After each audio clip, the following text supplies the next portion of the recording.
stack up every digit. Turn my pain into profit, now I'm counting every visit. Bitch ain't loyal, let it slide. I stay loyal to the mission. In the jungle with gorillas, I was built for this division. I was posting with the... Man, y'all know what I noticed today? I tried to interview my two youngest sons, right? Landon and Prince Jr. Tried to interview them fools. Well, I don't really know what questions to ask, so I'm still trying to figure that out. But so I start talking to him in the truck. And I asked Landon first. I said, hey, man, do you like your dad? Of course, I'm his dad. And he said, no. Which, hey, keep it G. Hey, I'm all for it. Keep it G. I already know your little ass don't like me. And it was like, no. I was like, okay, why not? And this fool said, I don't like you because when I get a sad face at school, you're always on me. And a part of me was like, no shit, little boy. But then I had to understand, in his eyes, that's me being mean. And if he don't like me because of that, it's okay. All right? Like, you don't like me because of that? Landon, if you ever watch this, you didn't like me when you was 5 years old because of that. And that's okay. Because when you turn 21, you going to love me forever because I didn't play that shit with you. Mark my words. Trust me, I know. Then we get to Prince Jr. I said, all right, dog, you like your daddy?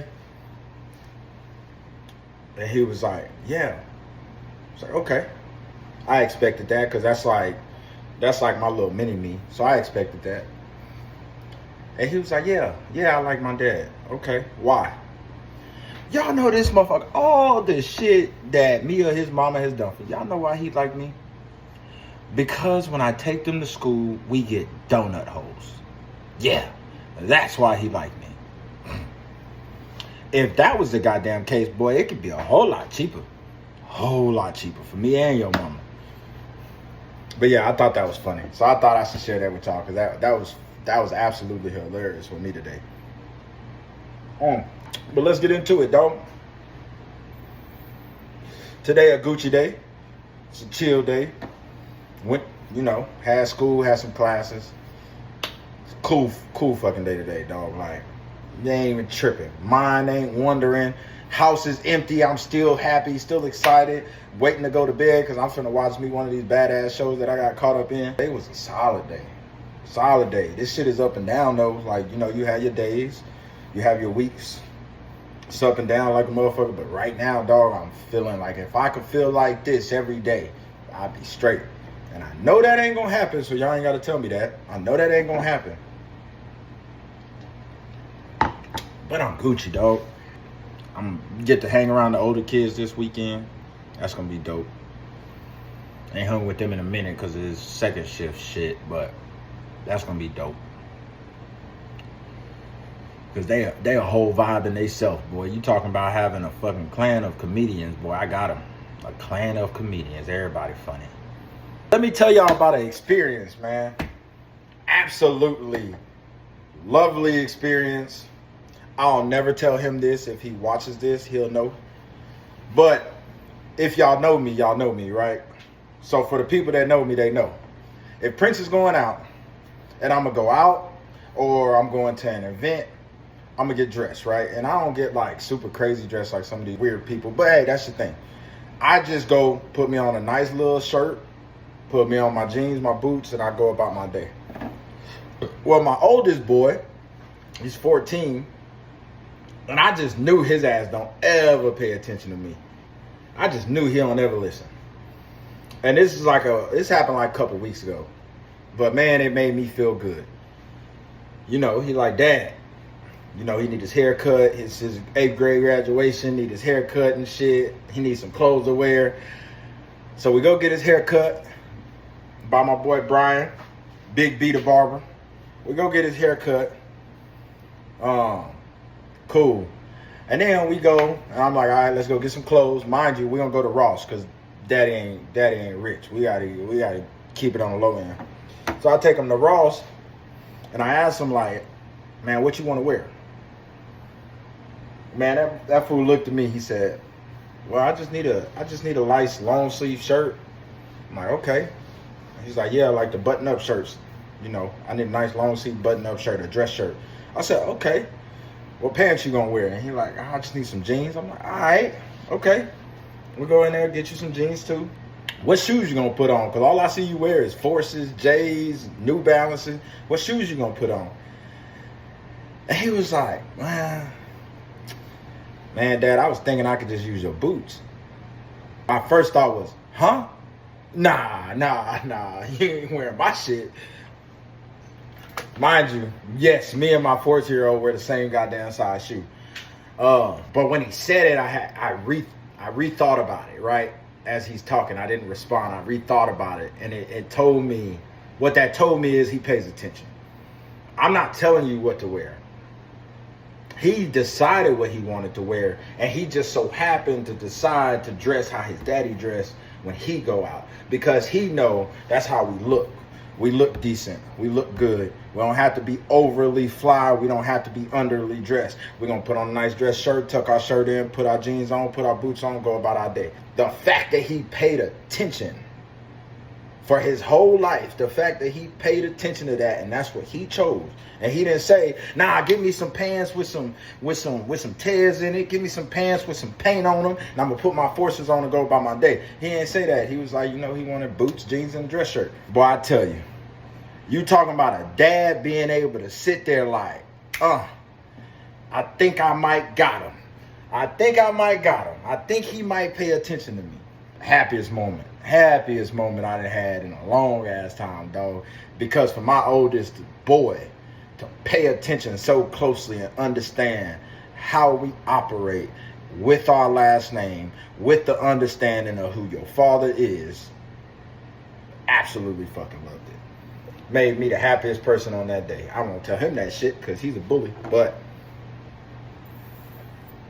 happiest person. So I thought that shit was dope as hell. I wanted to tell y'all about that. I think about that shit every day because it tells me that the impact I'm making on my kids, not only my sons or hopefully my daughters too, but the impact I'm making on them is an impact, because sometimes I don't feel like it is. Sometimes I feel like you're getting in trouble and it's because of me. Sometimes I feel like you're not doing right and it's because of me, because I'm not on you, because I'm not this, because I'm not that. But that moment right there told me, you pay attention. And I appreciate that. And then he got a little girlfriend, and that's cool. I ain't gonna tell y'all her name, but he got a little girlfriend, and that's cool. He doing right by that. He's being respectful. He's speaking. He's talking to me and his mom. He's like, hey, you know, he want to do this. Hey, he want to do that. He's not lying. He ain't being trifling. So, hey, dog, let y'all kids be kids. Let y'all young men be young men. Teach y'all's young daughters how to be young women, right? Because the first thing I told my son was, you talk to her mama? And he all shaking and nervous and shit. And I'm like, boy, you better get over there. Nah, that ain't how we gonna rock. You better get your ass over there, talk to her mama, right? Like, hey, man, my name's yada, yada, yada. That's it. Like, I don't care how you do it, but you're gonna shake her hand, you're gonna look her in the eye, you're gonna be respectful. That's just how this shit gonna go. Because if not, I ain't playing that. I'm gonna be upside your head, boy. I think that's the dynamic we missing with this parenting shit. Like, the dynamic we missing. Let's talk about it. Sons and daughters, let's talk about it. All right, sons and daughters.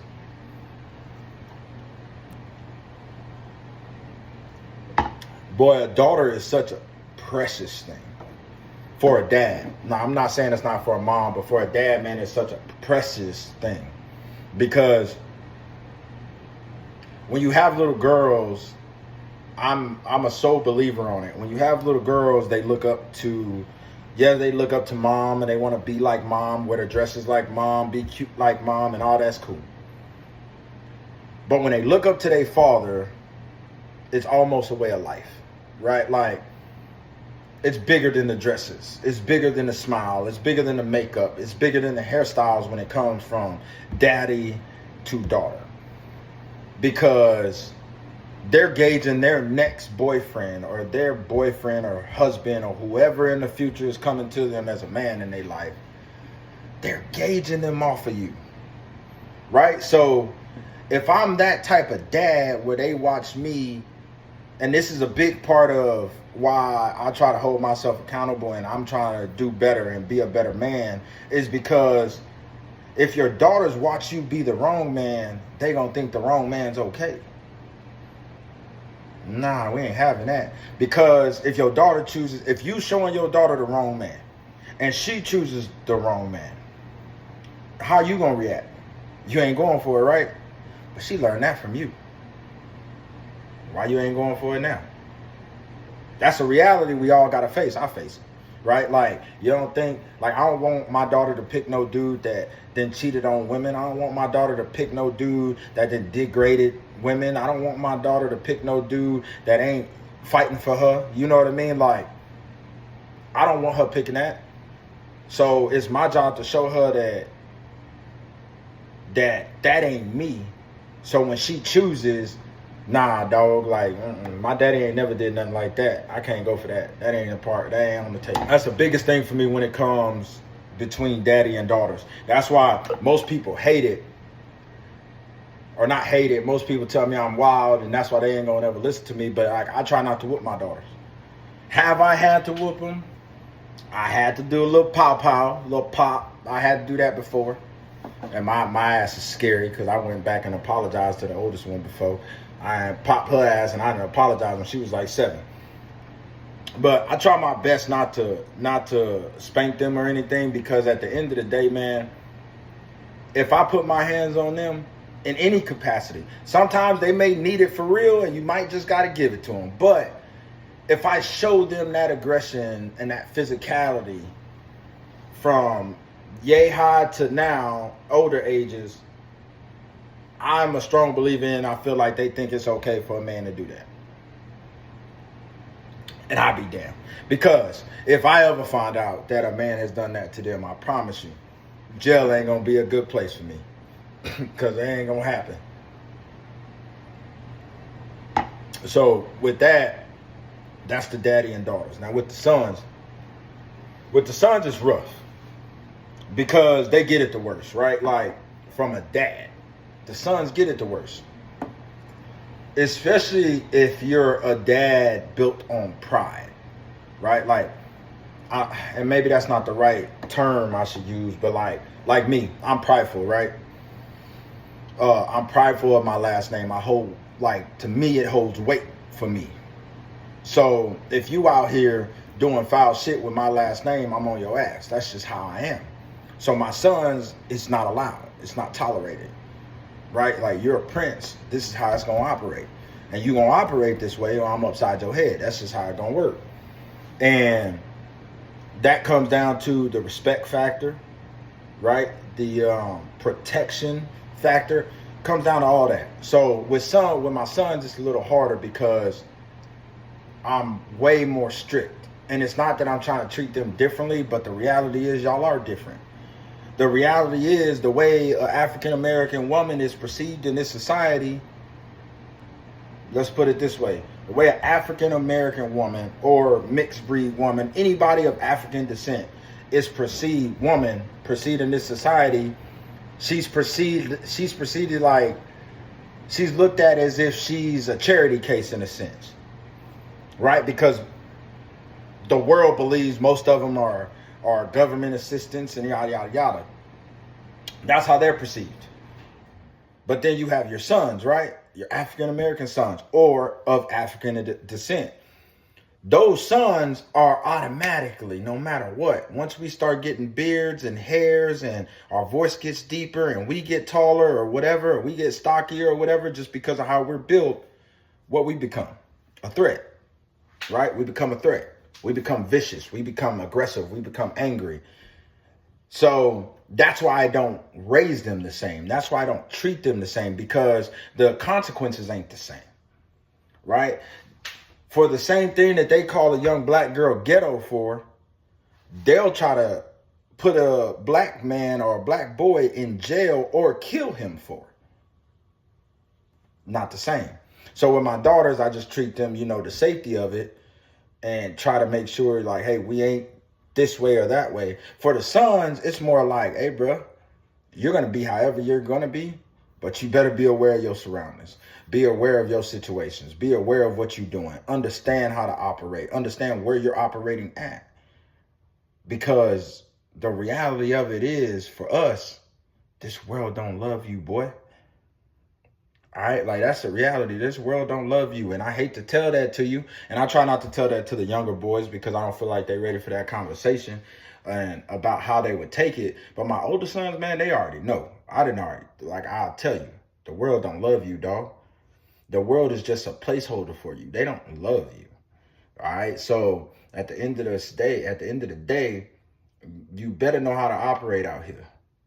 Because to me, if you don't know how to operate, you're getting caught slipping. And we ain't getting caught slipping. Because then daddy got to act a fool. But anyway, I say this. Like, man, hey, at the end of the day, man, do right by your kids. Do right by your daughters. Do right by your sons. Stop showing your daughters in a light that they not being kids. Right? Like, I keep seeing these women on social media trying to turn their kids up. Like, why your 2-year-old got on a tank top? Put her in some Mickey Mouse and Minnie Mouse shit. Like, my youngest daughter... my youngest daughter love wearing dresses. Baby, you could be a princess for the rest of your life, sweetheart. That's okay with me. Both of my youngest daughters, they love dresses. Baby, you could be a princess for the rest of your life. That is okay. That little girl ain't choosing to wear that tank top. That little girl ain't choosing to get her edges did. Nah, that's you. And that's okay. Make your daughter look good in your eyes or how you want to present her to the world or whatever. But don't put that girl out of her age. Don't put that baby out of her age. Please don't. Tank tops and shit. Come on now. I'm having a hard time with my goddamn 16-year-old trying to wear a tank top. And y'all motherfuckers out here letting these goddamn 2-year-olds wear one. I be goddamn. Lala like putting up her shirt. I about whooped her ass when I seen that. Do right. Do better. Be consistent. Because if you're not consistent, doing better ain't gonna matter. Sip with your boy. I'll see y'all tomorrow. Manifested every dream that they told me to retire. I was down bad, pockets doing backflips. Not a safe looking like it's bench pressing fat bricks. I ain't praying for a plug, I became one.